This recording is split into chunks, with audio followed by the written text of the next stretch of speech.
don't be writing about something if you're going to do it in a way which is harmful. For this being some kind of gender anarchy thing, there's an awful lot of rules, isn't there? Oh, I wish it was still Pride Month. What we need is queer stories to be the norm. Like, imagine if I only wanted to watch things that were about white people.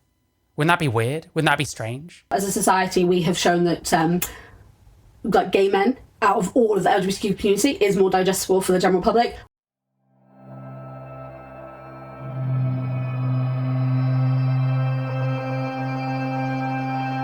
Why am I dancing with that trans person? Have a look at this. I've got, is it okay for straight authors to write queer books? The Open Book Podcast, episode 14. So yeah, on the face of it, well, you can be straight and queer at the same time. You're straight and asexual. Or if you're straight and nothing else, you're just straight. And you also call yourself queer. So straight people literally can be queer. So on the face of it, I'm like, well, yes, obviously. But let's see what this person's saying. The topic of this video is not like a particularly light-hearted one, but I do think it's something which is really important to talk about, and I've been talking about things like this on my channel for a really long time, and that's because I have always been a fan of Becky Albertalli. I have always been a fan of Becky Albertalli. She's one of my favourite authors. I read Simon vs. the Homo Sapiens Agenda the year it came out, and it was amazing to me because it took me a really long time to find literature that was about queerness, and my first experience with that was the Mortal Instruments with Alec Lightwood and Magnus Bane, the loves of my life. And I was 17 when I first discovered the Shadowhunter Chronicles. There were only, the Mortal Instruments series wasn't finished yet, and I think there were 2 Infernal Devices. There might have been all the Infernal Devices. City of Heavenly Fire was definitely not out at that time. And I binged the series, blitzed through it, and obviously there was the storyline between Magnus and Alec. Now, at 17, you have some ideas of things in your own head and your own thoughts. But I was born in 1995. There was a significant lack of queer media and queer literature, and the stuff that was there, I was not exposed to. I was not... I've always been a bit suspicious of like how much people seem to need to see themselves in all the media they consume. I don't know. I've watched stuff that's been about like trans people and about like queers or whatever. I've watched plenty of stuff about like black people and like Muslims and stuff like that. People in completely different like circumstances to someone like me. Like I really love something like People Just Do Nothing. I'm not a British chav from the middle of London running a pirate radio station. I don't necessarily have to see myself in what I watch. I just have to find it entertaining. I do wonder if it's kind of a function of how like narcissistic and self-interested people are getting. And unfortunately, I think a lot of queer communities are very, they kind of foster that, you know what I mean? That it is all about you and like your identity and you feeling seen. You know, I'm now learning about stuff that came out when I was born and came out in the subsequent years, but I was never exposed to it. It wasn't ever anything which I knew. Well, you have to go looking for stuff. I don't know, I listen to a lot of like obscure music and stuff like that. You just kind of have to explore different avenues and go looking for stuff. You can say, oh, well, they're advertising like straight people shit and not queer people shit. But like, I don't know, man. If queer media is what you want, then you're going to have to go looking for it and really dig to find a lot of the stuff. Existed, and I'd seen queer films before, not a lot of them, and ones that had sort of were a bit stereotypical, but the more... Like, what makes someone who is queer more likely to enjoy something specifically because it has queer characters in it versus specifically the story going a certain way or it touching on a certain issue that is like broad and applies to many different people in life? I don't really understand it. I've never really cared if I really particularly resemble any of the characters in any show. It's whether it's interesting, it's whether it's entertaining, it's whether it's funny or like profound in some way. Do they want to see and read this kind of stuff so they can learn to be the way they claim they are? I do wonder about that sometimes. I wonder, with some of these more nebulous things like queer, for example, are these people looking for representation or are they looking for inspiration? I do wonder about that. So odd, the progressive queer experience is hyper-individualistic, almost libertarian. Like collectivist politically, is weirdly super right-wing and left-wing simultaneously, schizophrenic. Yeah, I agree. There's a lot of ways in which these people, they claim to be leftists, but they actually kind of flaunt a lot of leftist values. Like, how is any of this queer shit? How has any of this got anything to do with like for the many and not for the few? And sort of were a bit stereotypical, but the Mortal Instruments was the first time I had ever read not only a gay character but a bisexual character as well. And then, so I read that when I was 17 the following year, so it was 2013, and I turned 18 that year. And that's also the year I started my YouTube channel and was talking a lot about books, so I was being exposed to other stuff. But then the next year, in 2014, I was looking for books to take on holiday with me. I was going on holiday to Spain, and I found Aristotle and Dante, Discover the Secrets of the Universe by Benjamin Elias. And this book became my favourite book. If you guys are not new to me being on the internet, you will know my long history with Ari and Dante as a novel and kind of all the amazing opportunities that it's given me. And again, that was... I don't know if she just means like, I've been able to make content about it and it's done quite well. It was one of the first times I'd been exposed to a book that, you know, because with Shadowhunters, a book with queer characters, but it wasn't a book... What are these edits? A book that, you know, because with Shadowhunters, a book with queer characters, but it wasn't a book about being queer. Whereas Ari and Dante was a book about being gay and their experiences with being gay. This was like, this blew my little mind, and I loved it. And there were things that Ari thinks... Like, if you haven't really seen much stuff about people like you, are you potentially going to be very impressed by things that actually aren't very impressive? I do wonder about that. And says in the book, which were words that I had been struggling to articulate for years and years. So over the course of the next few years, there were other books that I was trying to get into, but there still was not, at this time, a huge market, especially in young adult literature, for queer stories. But it slowly started to pick up. There slowly started to be more, and it was really nice. And one of the books that... What's a queer story, by the way? Wouldn't it have to be something that only queer people can experience? I can't think of anything in that way. I found when it came out was Simon versus the Homo Sapiens Agenda by Becky Albertalli, which I'm sure most people know about. Focuses on Simon Spear, who is gay but isn't out, and he gets a pen pal who we know... Well, I say pen pal, they meet on the school's like blog, but they're anonymous, so they don't know who each other is. And yeah, it's everything from there. And it is a lovely story, and I know that it has some criticisms, and I know that some of the criticisms are valid, but I still... We're not going to get into any of them. I think is incredibly valuable and contributed so much to the current YA climate and YA publishing that I think that we can't ignore the amazing impact that it has. And the criticisms it has are not criticisms like to the extent of like J.K. Rowling level criticism. So like I think we're fine. We can acknowledge how amazing Simon was. And I think Becky has spoken about those criticisms and kind of addressed them and stuff. But this was amazing. This was a book as well that was happy, and it was like rom-commy, and you'd see like the ending happen in a straight book or a straight movie. So when it was greenlit to become a film, this was really exciting because this was something which just was not really happening. Queer YA was not being adapted. The Mortal Instruments film had come out before then, but that again, it wasn't about being queer. It was only the first one. It just had some queer characters in it, which was very important, but it was not the plot. Simon was one of the first big... Yeah, it's important to just have characters of different demographics. Like, why? Doesn't that kind of speak to why you engage with, like, media then? You want to see yourself in it? Isn't that a bit narcissistic? Is that a Harry Potter Funko Pop? It's like it looks like Ron Weasley. I could be wrong. Like in a cup or something. I bet this person has a dark past when it comes to Harry Potter, that's all I'll say. Big ones where this was the plot. This was the whole plot, was Simon dealing with his sexuality and meeting someone else. And that is incredibly valuable. However, the view on this drew attention to Becky Albertalli as an author, and so became the absolute hate train of everyone telling Becky Albertalli that she could not write a queer book because she herself was not queer. Which then in turn forced, I'd say. Okay, this person has said that they kind of admire this person they're talking about. They're not queer, but they write a queer book. But then it's not actually a queer story, it just has a queer character. Like, I don't know why anyone, like, doesn't that kind of speak to you how toxic some of these, like, fandoms are? And some of these, like, queer online communities are? You're complaining you don't have enough representation in media. Then someone writes a story that has some representation for you. Then a bunch of you are like, screaming at the author because they're not queer and they're giving you representation. It's so fucking bizarre.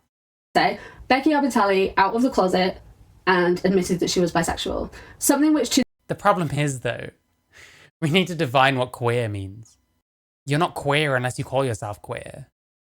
And all of these people would agree with that because they don't like the idea that there are labels that you don't have any control of whether they describe you or not, which to my mind is fine. Like, if you're a man that only fucks other men, but you don't want to be considered gay, then that's a bit ridiculous. You don't really have much choice in that matter. But queer is very much like a label that comes from like a certain ideology. So it kind of has to follow that kind of rule. So we're using it kind of erroneously because we're talking about like gay people and stuff. Well, plenty of gay people don't like being called queer. So are they queer or not? And straight people can be queer. to this day, she still says she feels really weird about, she still struggles with being accepted, she still struggles with the fact that she came out before she was ready to, because the spiel of hate that she received for not being a queer person forced her out of the closet. Yeah, like, and this is like those kinds of people doing that.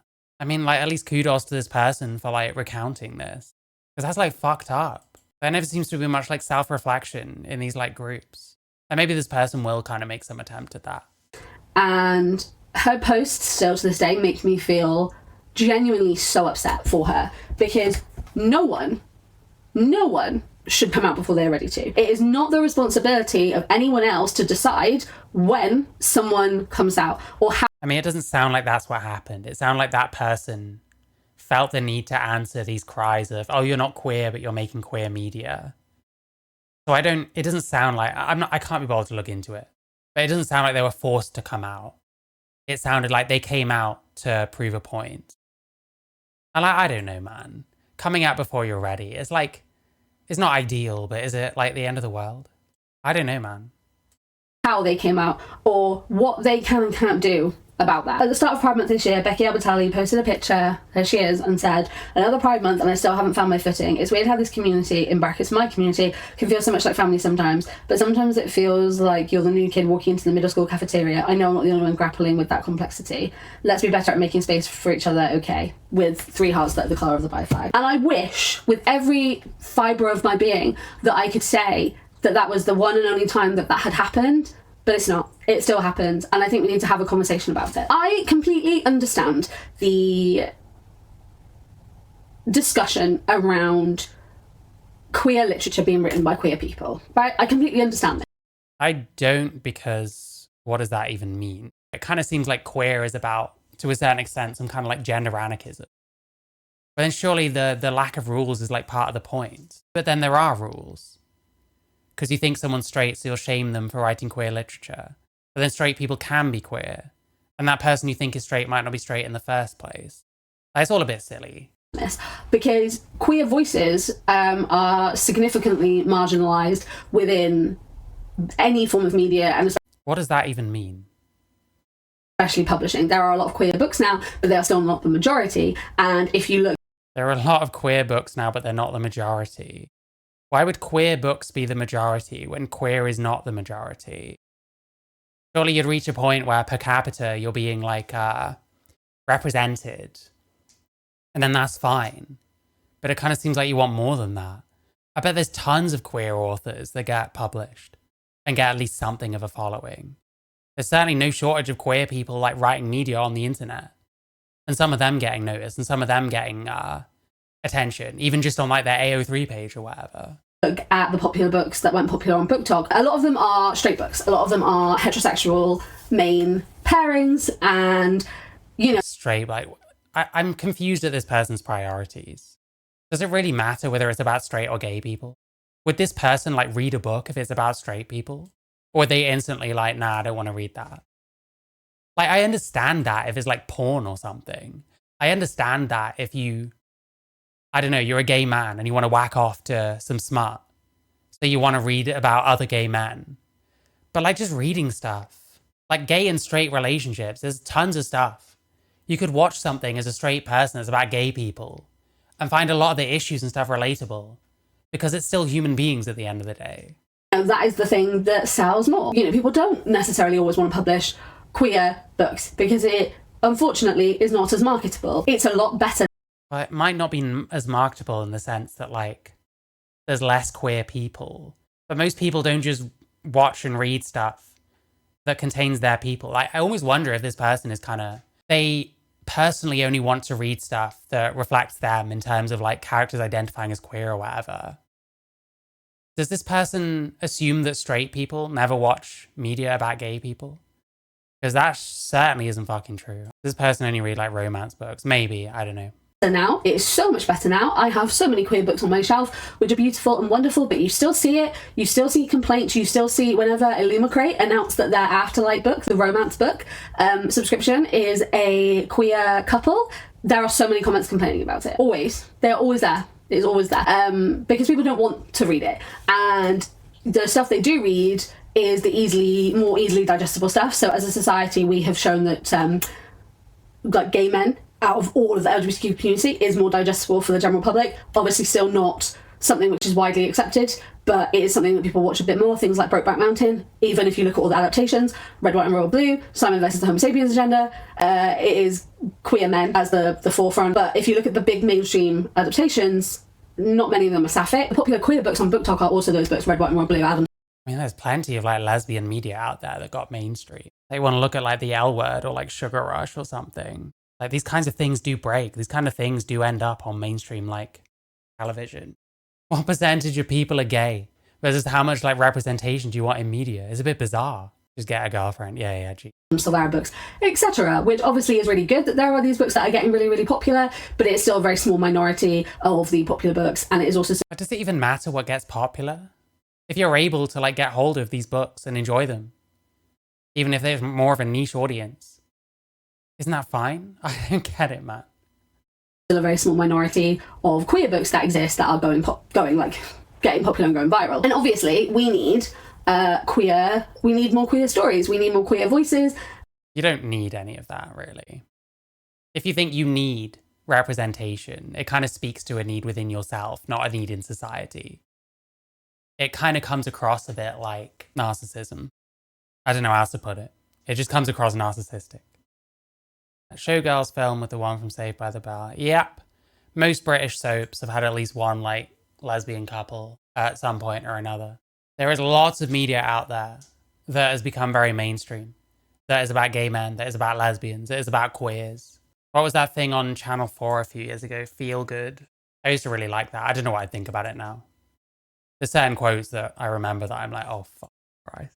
And yes, I do think that it is important to have own voices books, and I also think it is important that we can highlight that, but only at the comfortableness of the person doing the creating. So if someone is cast in a film or cast in... Pretty sure this person's going on about this because they're wanting to read about non-straight romance and sex. Because what really is a queer story? Anything can be explained as queer. Yeah, I agree. Like, they're not explaining what queer is. Like, you have to be kind of down with the language, you know what I mean? And it's really annoying. Because someone like me is just going to watch a video like this and be like, well, I don't know what you mean by a queer story. Like, it has to be about gay people. But what if they're not queer? They're just gay. I don't know what is a queer experience. And when I say that, I mean, I don't know what is like an experience you can only have if you're queer. Stranger Things could be explained as queer in one way or another. The Saw movies, etc. I don't know what queer is. Yeah. Well, a lot of the time they'll say it's always just anything that bucks social norms. To me, it's an alternative set of norms, and it tends to bring in a lot of progressivism and a lot of other stuff.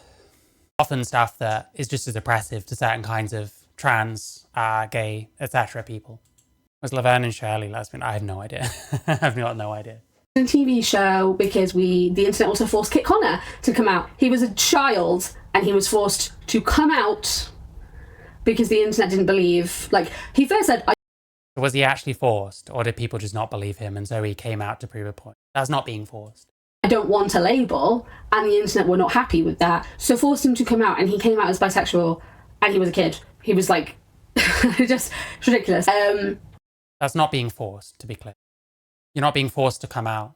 A bunch of people give you shit about your sexuality, so you come out as something spicy enough that they'll accept you again. That isn't being forced. And I think we need to stop doing that. I think we need to stop jumping down each other. But I mean, I agree with that. You've got some author that isn't queer enough for your taste, so you give them shit for it. That's not okay. Shouldn't be doing that. Again, listen, there's one thing I do. I think this person's talking a lot of nonsense that kind of speaks to a narcissistic mind view and this kind of individualism and this kind of tribalism where, like, if something's about straight people, you don't even want to give it the time of day when it shouldn't be about that. And you don't know what you're going to enjoy. And if you're enjoying things just because it has characters of a certain demographic, it's a bit weird. Like, imagine if I only wanted to watch things that were about white people. Wouldn't that be weird? Wouldn't that be strange? But I respect that this person is at least kind of talking about stuff that doesn't paint the queer community in a good light. Not that many people seem even willing to do that. So listen, every cloud or whatever. Throat. Yes, we want more platforms for queer artists, whether they be authors, whether they be actors, writers, directors. See, I don't want to hear queer art. I want to hear good art. And some of that, I say here, I mostly like music. I don't really read and stuff like that. I don't really look at stuff. I listen to music mostly. If I hear a band and I like them, I don't give a fuck whether they're queer or gay or straight or trans or anything else. I suppose I probably mostly listen to straight dudes because I guess like emo and indie and genres like that are like mostly just straight dudes. But I don't truly care. Generally, I know very little about the people making the music. I just listen to it. I just don't, this mindset just baffles me. I just find it bizarre. Directors. We need own voices spaces. It's very important that we have own voices spaces, and it's very important that you have these. Anyone can set up a space specifically about, you know, queer media or something. Anyone can set up a space allowing people to share their art when they're from a specific demographic. You can make a Discord server, you can do a Tumblr blog, like all sorts of things. We need all that. Well, you have every opportunity because the internet is like fucking boundless, right? The internet has a lot of tools at your disposal for this. We highlight those, but again, only at the comfortableness of the people that are involved. Or even the comfort. No one owes you anything else. No one owes you their sexuality. If they are involved in a queer project, then I think we can say safely they clearly support the queer community, especially working with lots of people. People are doing... No idea what that means, by the way. Support the queer community. But again, correct. Doesn't really matter what the person is or who the person is behind the art. What should matter is whether you enjoy that art or not. You could say potentially it matters if this person's like a Nazi or whatever other shit, but we're assuming that these people that are writing queer media that might not be themselves queer are probably not Nazis, you know what I mean? Doing it with the, like Heartstopper has such an amazing queer team behind it. We didn't need to know Kit Connor's sexuality. Like, it was being made by a queer team with... That's the thing. What if someone comes out as something they're not, just to satisfy the people who are like clearly just like heterophobic or whatever? Yeah, I'm going there. Fuck it. Like what we're kind of describing is like kind of bigotry. If it was pointed in any other direction, we'd be calling out bigotry. We'd be calling out how bigoted our communities are. Because, I don't know, someone writes a book about straight people, but it turns out that they personally are gay. Then a bunch of people complain. You're a gay person talking about straight shit. You'd be crying bigotry, would you not? You'd be crying homophobia. Potentially justifiably so. This is like the other way round. But the word bigotry hasn't entered into it once. And you're kind of calling it out, but it doesn't seem to be that big a deal. It is very strange to me. Good knowledge and adapting it well and working with loads of queer people to create something. Kit Connor's sexuality did not matter in that situation. It wasn't the point. The point was that there was this amazing queer story that was being greenlit on Netflix that probably wouldn't have been greenlit on Netflix if it was 20 years earlier. And that's really important. And the same goes with Simon versus the Homo Sapiens agenda. Yes, it has its criticisms, absolutely. But Love, Simon, being as popular as it was, people like Jennifer Garner being in that movie and showcasing it to so many people, to renting out theatres so people could go and see this film, that is amazing. It did not matter what Becky Albertalli as the author's sexuality was. Didn't matter in the slightest. It was made with a queer team. It was directed by Greg Berlanti. It had some amazing messages in it. So it still matters that other people involved that were. Again, priorities. Very strange. Semblance of narcissism. Wanting to see yourself in others. I don't want to see myself in others. I like difference, personally. A lot of the time, people that are similar to me are the people I'm least likely to get along with. especially because I'm like very quiet. I don't really talk unless I have a need to most of the time. So people like me, I think a lot of interactions would be very awkward. The book was really popular, had loads of people buying it and reading it, and it told a really good story that had a profound impact on everyone's lives. Becky Albertini's sexuality in that situation didn't matter. We didn't need to know that. She didn't owe us that. It wasn't our place to demand it. Like I said, yes, we like own voices. We need more own voices. I think that is very important. But when you have a queer story that is being told well and is being told by someone who clearly cares and has clearly done their research and is a good story, the people's sexualities, that's fine. At the end of the day, a queer story is being told. A queer story is being put in the cinemas. I guess this person is probably trying to force this whole, any different sexuality other than straight is queer. But you can have a lot of people not very happy with you about that. At a huge scale with loads of people watching it. Queer stories are being promoted worldwide. Queer stories are being showcased and highlighted, and book sales are going up. And that's so important. What we need... Yes, capitalism. ...is queer stories to be the norm. We need queer stories. This is like sinister. What we need is queer stories to be the norm. The whole point of queer is that it's not the norm. Why are we now saying you want it to be the norm? You want the majority of media to be about being queer or like queer people? That's bizarre. Why would you want that? Like, what do you want? Equality or privilege? We need queer stories to become something which is mainstream. We need queer stories. They already are. Like, how many things do you need to list? How many shows have been on big TV channels? How many shows on the BBC or Channel 4 or ITV or whatever the fuck else have had like queer elements? Almost every British soap. Numerous standalone shows literally about like lesbians or gay men. Like, this person's British, they should know. Like, it's just bizarre to me. What more do you want? And like, even if not all the stuff that you like is very mainstream, you can still go digging and you can find all sorts of other stuff by people that didn't make it but have made something that potentially is quite good, that is out there and available to be read, to be consumed. It's so bizarre to me. It'd be like me saying, oh, I think that emo music, the kind of emo music I like, should be more mainstream. Like, well, it isn't. And that's fine. It's still out there. You can still find it. There doesn't need to be this movement to like prop up something that if it was good enough, it would have been selling anyway. So maybe it's just not appealing to many people. Maybe there's just limits on how much queer shit is gonna appeal to wide audiences. You're still gonna get stuff that is broad because it has other qualities that other people like. And most people don't actually watch things specifically to see people that are the same as them. But like, what do you want? It's crazy. To become something which people are finding and are becoming something which people really want to see. Oh, I wish it was still Pride Month. Fuck's sake, this would have been much easier. I bet like iPlayer, at the very least during Pride Month, has like an LGBT section. Oh, what else was on Channel 4? It's a Sin. That was like everywhere for a while. Like literally about gay people in the AIDS crisis. There are so many of these shows. There's so much. There are so many examples of like what this person would consider queer media in the mainstream. Like, what's more mainstream in the UK than the BBC? I don't know what any of this is. I just looked up LGBT. RuPaul's Drag Race, that's queer media. That's fucking massive. Is there anything more mainstream than RuPaul's Drag Race? All the spin-offs you get. Something about the Vivienne who died, I think, this year, sadly. Holly Alexander. You get all these documentaries on BBC. How many soaps on the BBC that have had gay storylines, lesbian storylines? I don't even know what some of these are. I'm probably skipping over all kinds of stuff. I Kissed a Boy. Like, come on, bro. New Creatives, Stonewall 2069. Short docu-fantasy film imagining how biotech could influence gay rights in the future.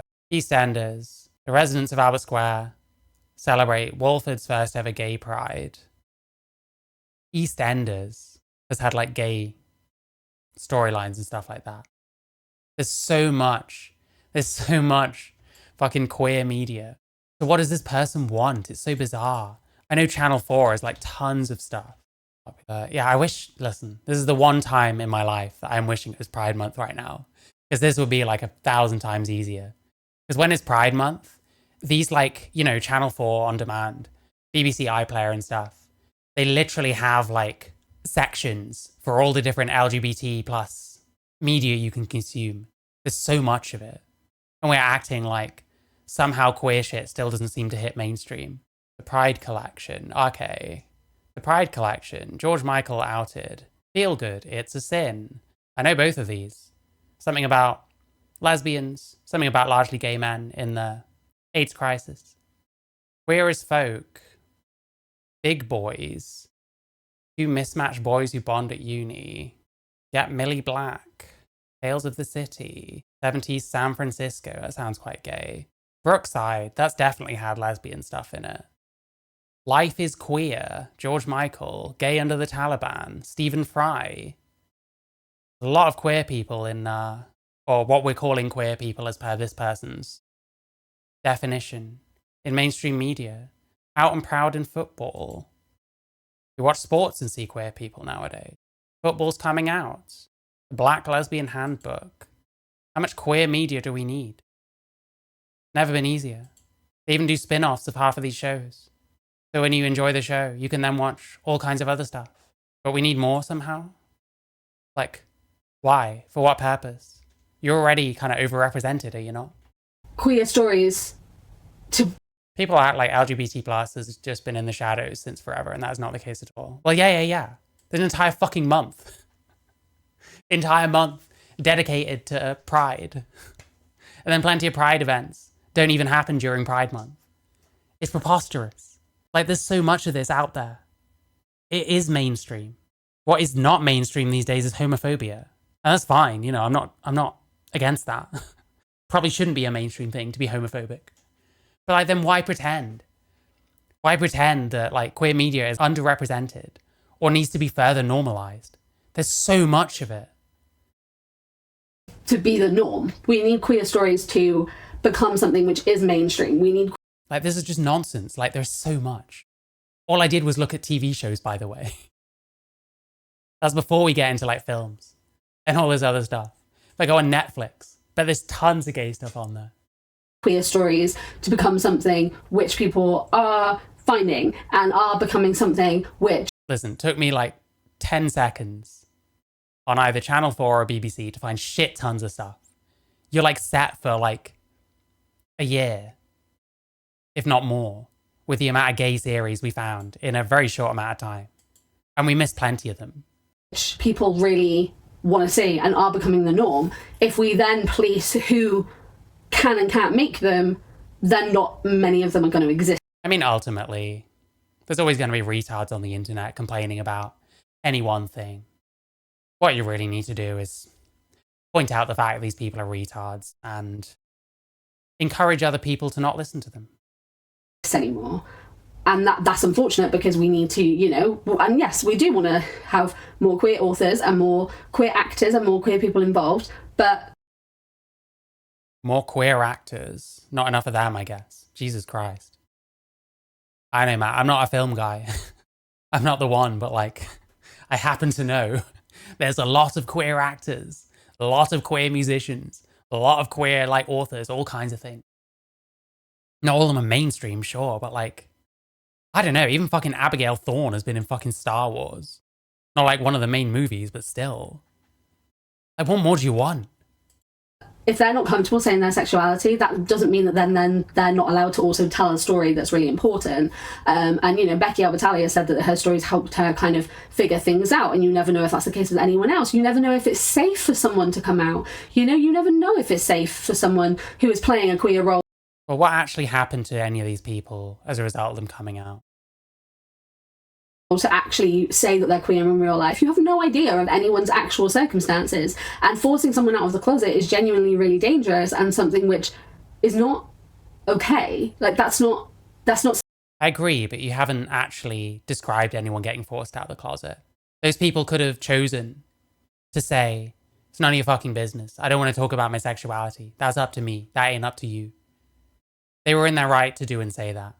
safe, when these people use the word safe, it's always like a complete mystery as to what they actually mean. The word safe has become meaningless to me, at least coming from people like this. I've had people mention that they feel unsafe around me because I've like been vaguely critical of like people using they them pronouns. You know what I mean? Like, it's ridiculous. These people love to use really strong words to mean almost nothing. And it's actually very offensive. Someone like me, I have mental health issues. It's actually quite offensive to make out that you think I'm unsafe to be around for any reason, because I'm not unsafe to be around. And the kind of people that are making out that I am might be doing so because I have mental health issues and thus I'm somewhat unpredictable in some ways. That doesn't make me dangerous. That doesn't mean that I should be spoken about in those terms. So I think it's a disgusting thing to say about anyone. I don't know of anyone that I would look at and say, I don't think I'm safe around. There's people that make me anxious to be around. But that's like a me thing, you know what I mean? Something which is a good thing. You know, no one owes you anything. No one owes you that sexuality, and it's not the place. Yeah, so why couldn't they just say that? Why couldn't they just say, it's none of your fucking business? Like, pipe down, retard, you know what I mean? Of anyone else to demand that. Obviously, I completely understand people, you know, and I would also be upset if there was a queer story being told and it was incredibly stereotypical, harmful, if there were tropes in it that were genuinely really not okay, that were stereotypical of the queer community, that had elements. Like what? I'd love to see an example of this. Kind of seems like everything to do with queer is about stereotype. Because it's about like bucking gender norms. Well, gender norms are stereotypes.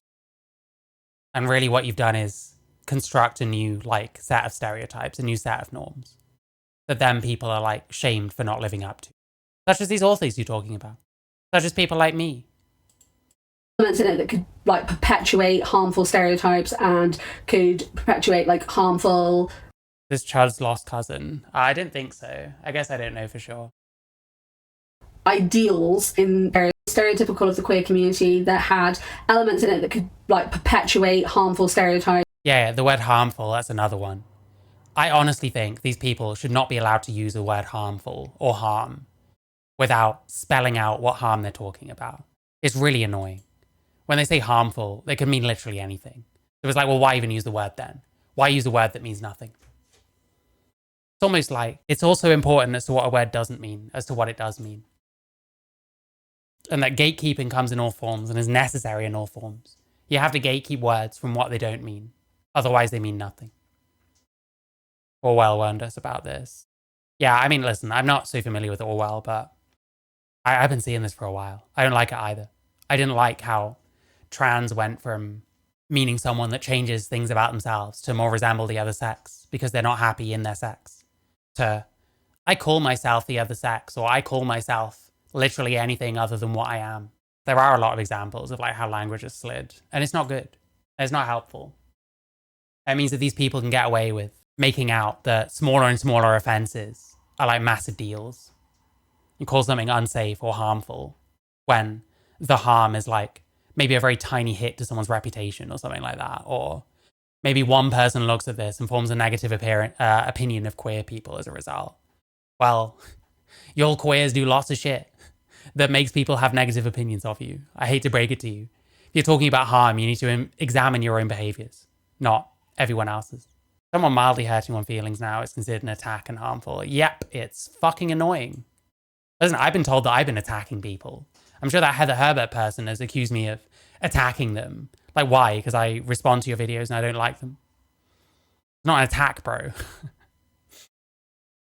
And could perpetuate like harmful ideals in people's heads of what the queer community is. Like, at least give examples. Like, I don't know. My impression is it's a bunch of very overzealous progressives who are too obsessed with themselves. So I have a very negative view of like a lot of queer communities. But that's kind of on you. That's what I'm seeing of you. Not what I'm seeing of queer phobes on the internet saying, you know what I mean? I don't listen to those kinds of people, particularly. Like, I listen to these people overwhelmingly. That's what I do on my channel, is listen to what these people say. So again, who's the ones harming the queer community, if not itself? Completely understand. In those instances, then there can be conversations to In what instance? You have to like spell this shit out, man. You have to give examples. be had. Still doesn't mean we should force someone out of the closet, but I understand conversations being had within that situation, because obviously this is not something which has been done well. If you are a straight author and you're going to embark on telling a queer story, make sure you get sensitivity reads, make sure you get own voices reads, and you actually do research and properly understand things. That's really important. That's a really important element. Yeah, I did my research and came away with the idea that this is basically not like other girls or not like other boys. And as long as those things are done and those things are covered, then absolutely, that's okay, because you're still telling a accurate and important. And there's all these like hoops to jump through if you're not a queer writing a queer. So what, a queer person can just disregard all this and write a bunch of shit that you consider harmful? I don't think it works that way.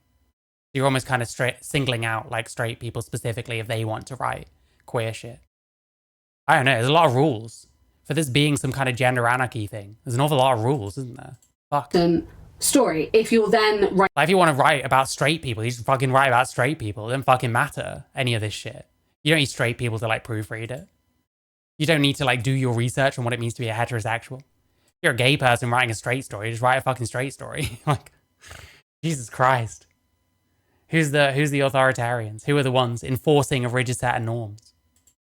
writing stuff which is harmful and stereotypical and paints a community that's not yours in a negative or specific light, which isn't true, then yeah, we need to be having a anything, surely almost anything can be examined in a way where you come off thinking, this paints queer people in a negative light. Well, I don't know, bro. What was that show on Netflix? Fuck, Sex Education. Another queer mainstream show, by the way.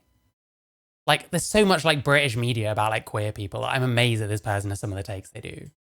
Like that show, they had a non-binary character in there who was so fundamentally unlikable that they had to then bring in another non-binary character who was still there at the same time as the other one in order to have a more positive representation. It's like crazy.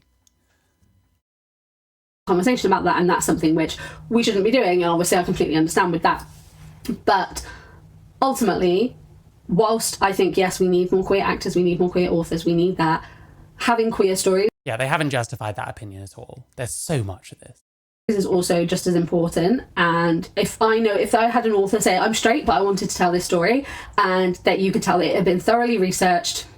Like, aren't so-called straight authors, aren't they just not going to want to bother? Because it seems like there's so many hoops to jump through, and any tiny thing could trigger a fucking avalanche on their head. Aren't you creating the conditions for people not to want to write queer stories? It was really important, really good, and had a good impact. To me, that would still be considered really important and something which is really good. And Taylor Jenkins-Reid has also had to come out recently because she was getting criticism about writing sapphic stories in Seven Husbands of Evelyn Hugo. And no, I have no idea. I have no idea what that said. Her new book, Atmosphere, is also sapphic and was getting kind of a little bit of stick for that. So she came out as bi and said about exploring her. Like, this to me sounds like, it's like the reverse of like Compet or something. Once you start writing stories about this kind of thing, you then have to come out as something. Are any of these people even bi? They all come out as bi after they wrote a story that was like sapphic. It's a bit strange, isn't it? Sexuality. She didn't need to do that. Like, she really didn't. The Seven Husbands of Evelyn Hugo. Okay, so now this person didn't need to come out as anything. But earlier people were being forced because what? People were being mean on the internet. Beautiful. And it's something which had a really good impact. I think what we need to do is remember that coming out is a different experience for every single individual queer person. It's not on you to force someone out of the closet. You do not know someone's situation. You do not know someone's experiences. You do not know someone else's brain. And yes, we can have the conversation of we do need more own voices stories. Completely agree. I wish every story could be an own voices story. I think she's taking all this too seriously. Yeah, in a way. I mean, listen. In a way, I don't really like making that criticism because it's like, well, I take stuff seriously that probably is quite small and like, you know, whatever. And like, you're doing a podcast about this. It's probably good that you do take it seriously to an extent. If there was this constant like dipping in and out of irony that I see too many like TRA channels do, then I'd rather someone take it too seriously than do that. How do you force someone out of the closet? Well, you don't. This person's exaggerating. There's been a lot of exaggerating in this video. None of these people were forced out. any of them were in their right to tell these people complaining to shut the fuck up. And that's what they should have done, arguably. Unless they really wanted to come out as whatever. Because they are whatever, I don't know. But truthfully, like, I mean, what you'd have to, like, put someone at gunpoint. Like, someone doesn't want to come out to their family. And then you put them at gunpoint, bring them to their family, and say, hey, your relative's got something to say to you. Like, yeah, that'd be forcing them to come out. It is very strange. I don't know. I've never vibed with any of this kind of stuff. And when I listen to it, it's like, there's so many tiny things in here that just make no sense. I don't know why people have been like, I don't know why it's been normalized to like talk this way, quite honestly. Where everything you say, when you break it down even slightly, it's like, that's not really how any of those words are used. That's not really the situation you're describing. I wish every story could be a out and proud own voices story, but that is actually not the reality, and that is not the reality of the world that we live in, unfortunately, and that is not the reality that some people will experience. So if they want to tell a story which is really important and really good, and they don't want to come out about it, that's fine. It is not up to them. Coming out... How magnanimous. Like, no one gets to decide when you come out other than you. And I think that sometimes the internet lacks nuance on that conversation and lacks nuance on that. If an author comes out and says, I'm straight... Lacks nuance on the conversation and on that. And then their book is full of stereotypes, yeah, we need to be having a conversation about that, completely agree, because that's not okay. Don't be writing about something if you're going to do it in a way which is harmful. There are ways to still be able to tell. I still don't know. What would be like stereotypes? The thing is, how much like queer shit written by queer people is like full of stereotypes? When queer seems to be based on like stereotypes and norms, just different norms to what we've decided cultural norms are. Like, I mean, if a trans person writes a story about a trans polycule where they all tie each other up and like wank each other off and stuff, you could say that's like stereotypical. I don't know. I don't know how you'd like level this criticism at anyone. I don't know how you'd say, well, if you're straight, you have to abide by all these laws, all these rules, sorry, before writing queer fiction or something. If you're queer, you can do whatever you want, and it doesn't matter how gross and stereotypical and unflattering it is. Like, it's a bit bizarre, like, to be a group of people with no actual through line other than calling yourself a thing, and start making demands of anyone that wants to write about your shit in any way has to be this, that, and the other. It's a bit arrogant. It's a bit above your station. If you're saying that there's not enough queer literature, queer media, it doesn't really make sense to be this kind of stringent about what kind of media that is. But then this person is like clueless because there's so much queer media out there that is mainstream. So their central point is like completely incoherent. Tell a really important queer story that has a really good and profound impact without it being something which someone is outwardly, like, without it ending in someone being forced to come out. I think there is a nuanced conversation, and I think it is a conversation which a lot of people don't want to have. There are people who jump down the throats of people online if there is one thing that they slightly disagree with, and that makes me sad because a lot of That's true. the stuff online, you know, there is a nuance to it. There is a wider conversation to be had, and we need to be having that conversation. You know, we need to understand the... We need to have more conversations. It's like fucking listening to Brianna Wu. Constantly talking about, we need conversations. Like, just have some conversations then, bro. Like, intricacies of something. No one owes you their personal life. No one owes you their sexuality. No one owes you anything. At all. Except if they're doing damage, yes, we have a conversation. If The problem is damage is so, like, I don't know, man. It's very subjective. And if someone doesn't like someone, truthfully, they're just going to find any reason to say, oh, this is harmful because of this reason. When if you actually look at plenty of other people, they engage in the same behavior. Look at fucking Lily Tino. How many people coming out? Oh, Lily Tino is harmful to the trans community. And half the shit they say and half the shit they do and half the attitudes they espouse.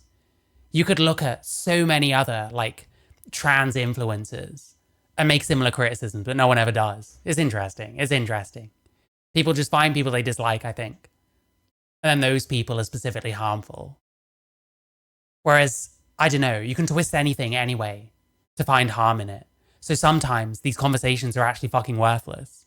Because it's got nothing to do with harm, and it's got nothing to do with improving anything. It's just vendettas against people that other people have decided they don't like.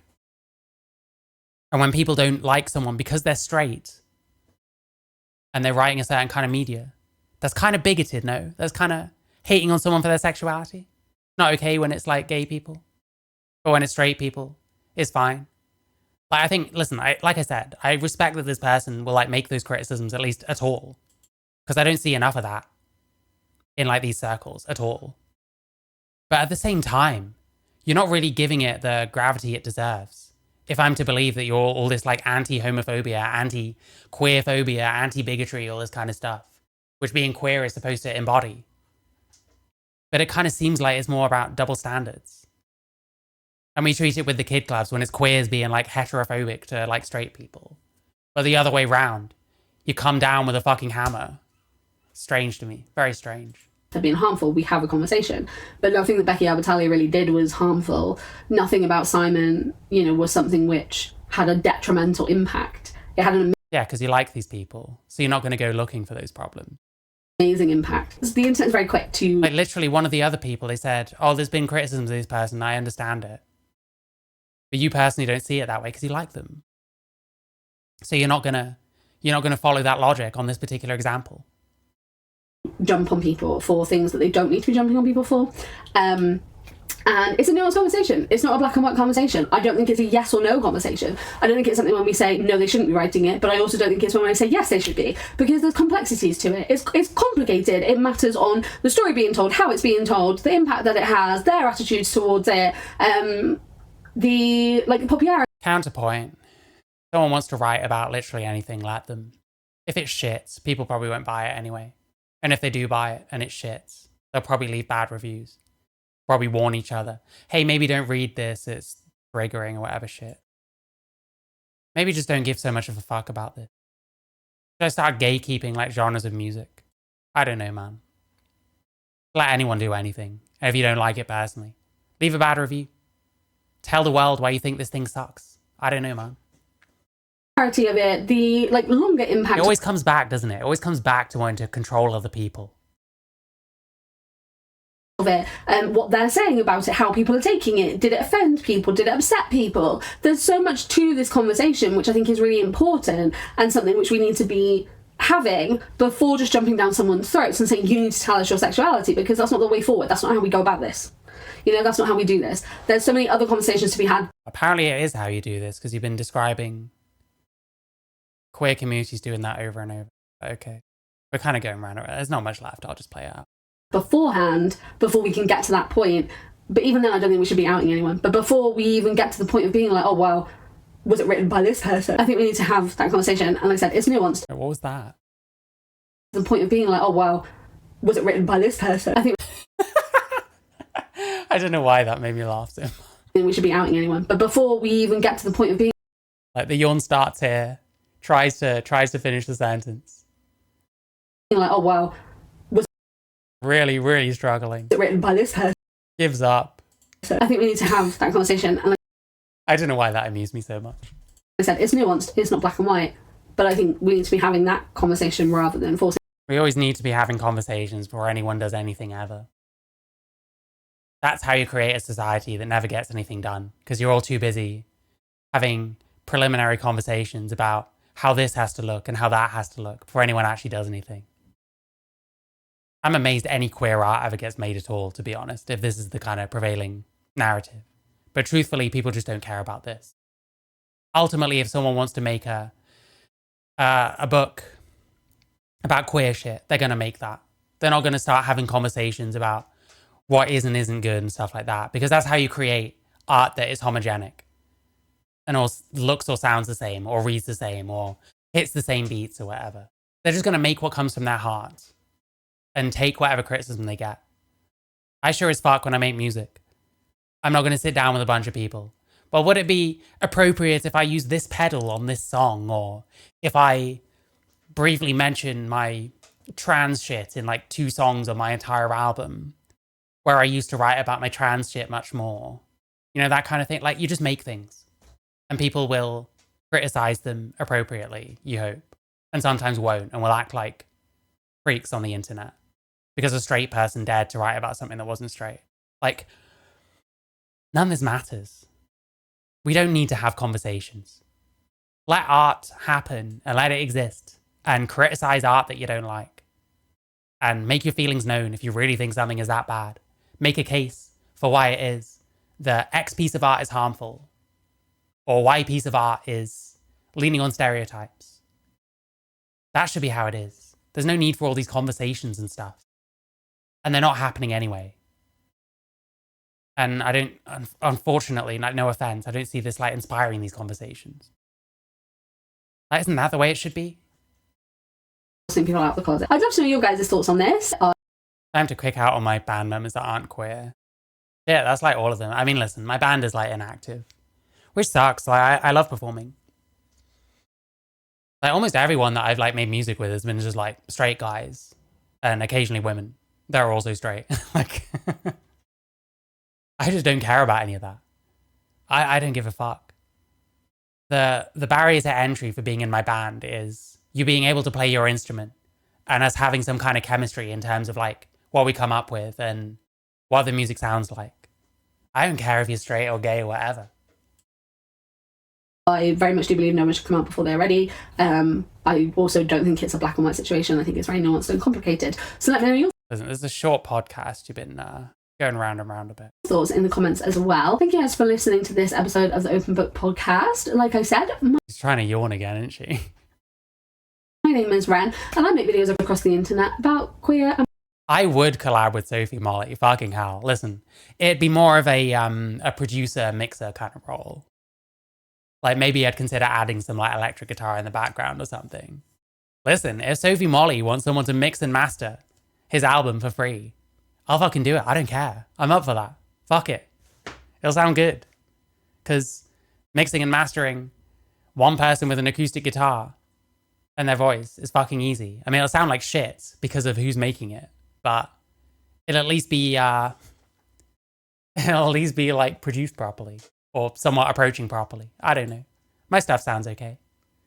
I wish I was able to do more like mixing and mastering. I used to do production for a guy called Echoscope.